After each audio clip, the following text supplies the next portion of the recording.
আসসালামু আলাইকুম।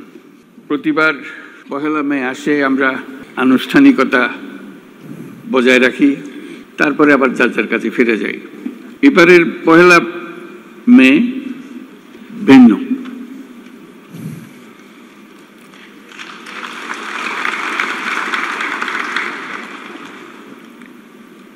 সেটা তো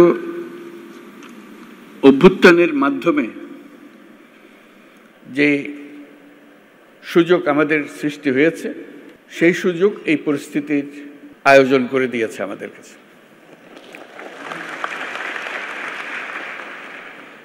আমরা আজকে যেগুলোই উচ্চারণ করলাম, যেসব কথা বলি, আগেও ওরকম বলেছি নিশ্চয়ই অতীতে, পহেলা মে যখন হয়েছে।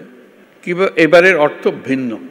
এই জন্য ভিন্ন, আমরা এই প্রতিশ্রুতি নিয়ে সরকার যাত্রা শুরু করেছে, যেটা ছাত্র, শ্রমিক এবং জনগণের অভ্যুত্থানের মাধ্যমে যেটা আকাঙ্ক্ষা সৃষ্টি হয়েছে, নতুন বাংলাদেশ করা।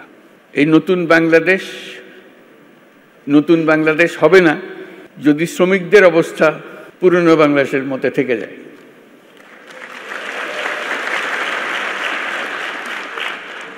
কাজে এটা আমাদের সবার দায়িত্ব, যারা এই নতুন বাংলাদেশে বিশ্বাস করে, যারা এই নতুন বাংলাদেশ গড়ার জন্য প্রাণ দিয়েছে, যারা নতুন বাংলাদেশ গড়ার জন্য আহত হয়ে জীবনের সংগ্রামে রত আছে, আর যারা তাদের প্রতি সমর্থন দিয়েছে। এটা আমাদের দায়িত্ব এবং একই সঙ্গে এটা আমাদের মস্ত বড় সুযোগ। এরকম আকাঙ্ক্ষা আগে কোনোদিন একযোগে এত কঠোরভাবে সৃষ্টি হয়নি, আজকে যেভাবে সৃষ্টি হয়েছে।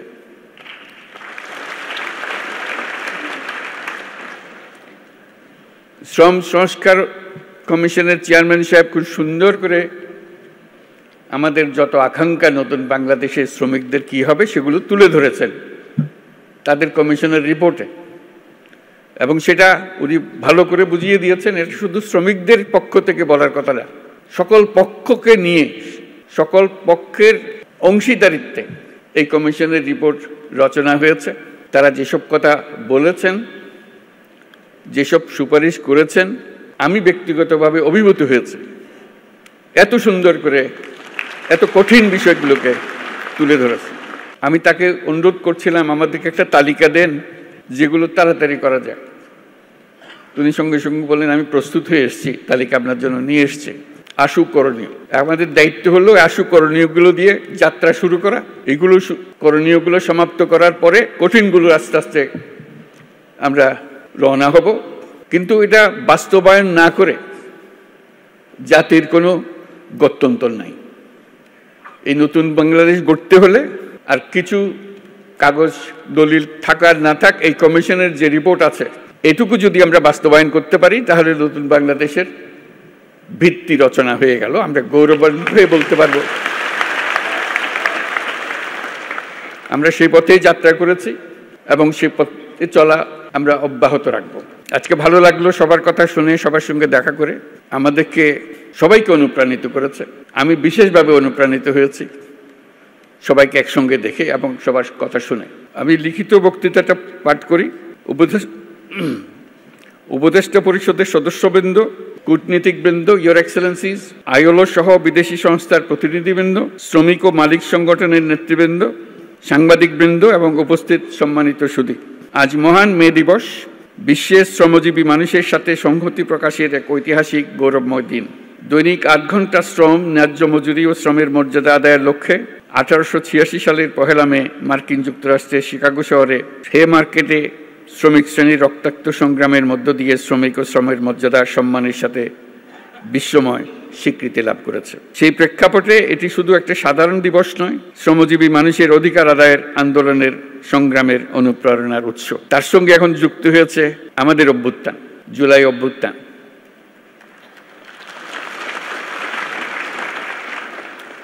এই জুলাই অভ্যুত্থানের কনটেক্সটে পহেলা মে আবার নতুন বার্তা নিয়ে আমাদের কাছে আসলো।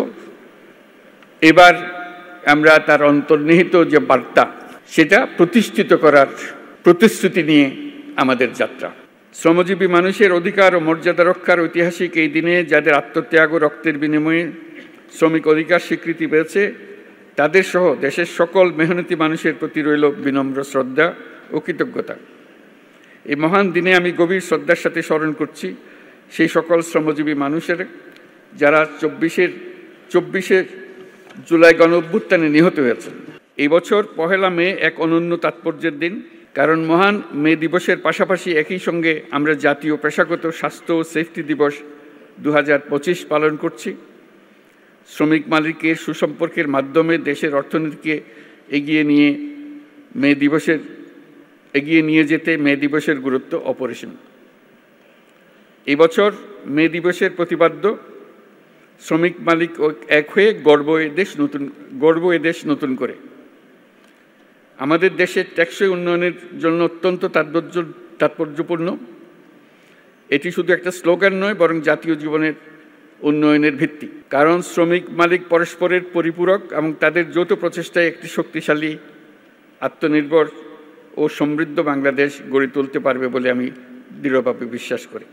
একটি জাতির অগ্রগতির মূলে রয়েছে পরিশ্রমী শ্রমজীবী জনগণ এবং দায়িত্বশীল মালিক শ্রেণী। একজনের পরিশ্রম এবং আরেকজনের নেতৃত্ব, ব্যবস্থাপনা ও বিনিয়োগ মিলিয়েই বৃদ্ধি পায় উৎপাদনশীলতা, গড়ে ওঠে শিল্প ও অর্থনীতি। বাংলাদেশের পোশাক খাত, কৃষি, শিল্প, নির্মাণ, পরিবহন, প্রযুক্তি প্রতিটি খাতের উন্নতির পেছনে রয়েছে শ্রমিকের পরিশ্রম।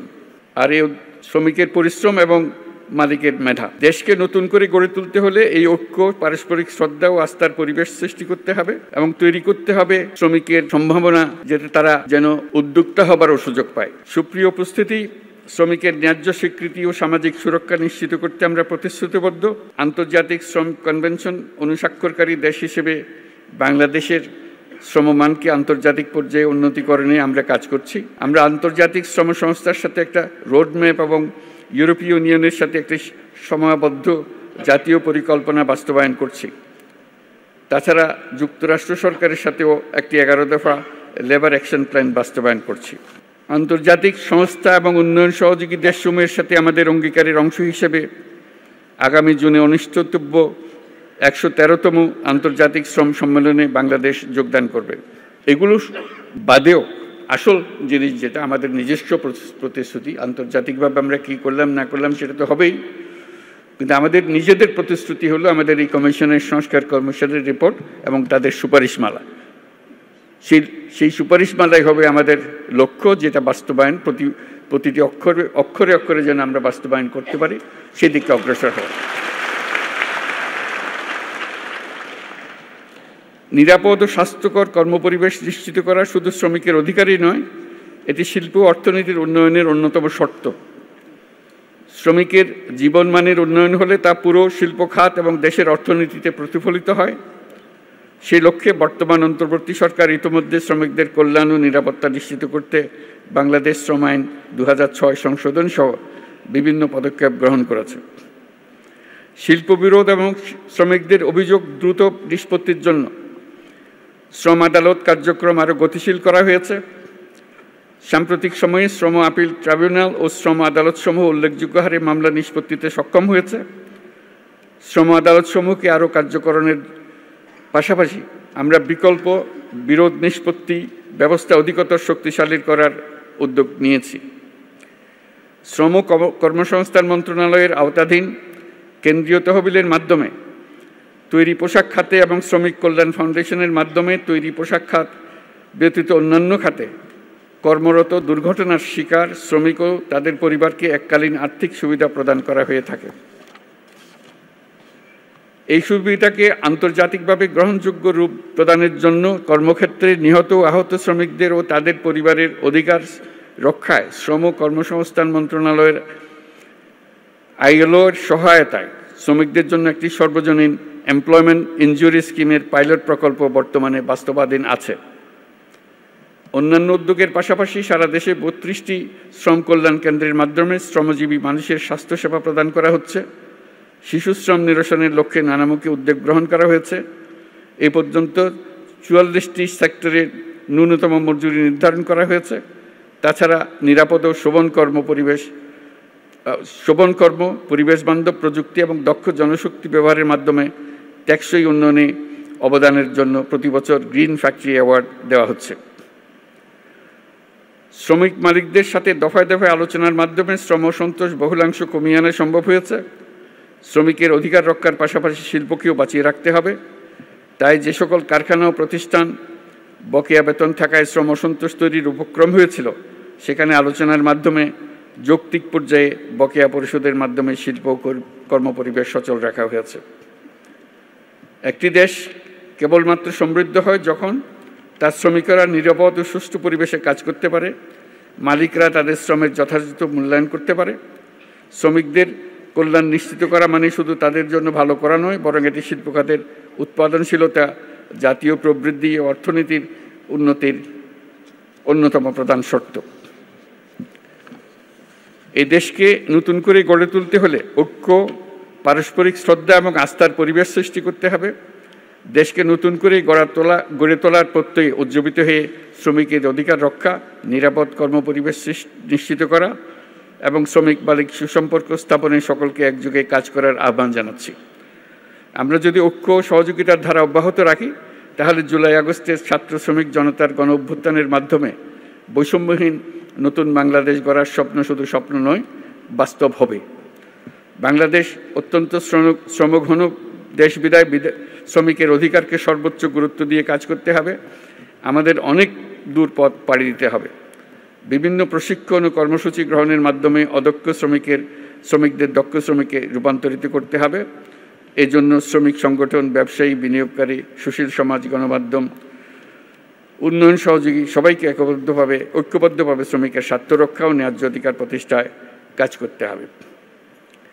পরিশেষে মহান বে দিবস এবং জাতীয় পেশাগত স্বাস্থ্য ও সেফটি দিবস অনুষ্ঠানে উপস্থিত সকলকে ধন্যবাদ জানিয়ে আমার বক্তব্য শেষ করছি এবং আমরা নতুন বাংলাদেশ প্রত্যয় আবার দৃঢ়ভাবে ঘোষণা করছি। ধন্যবাদ সবাইকে।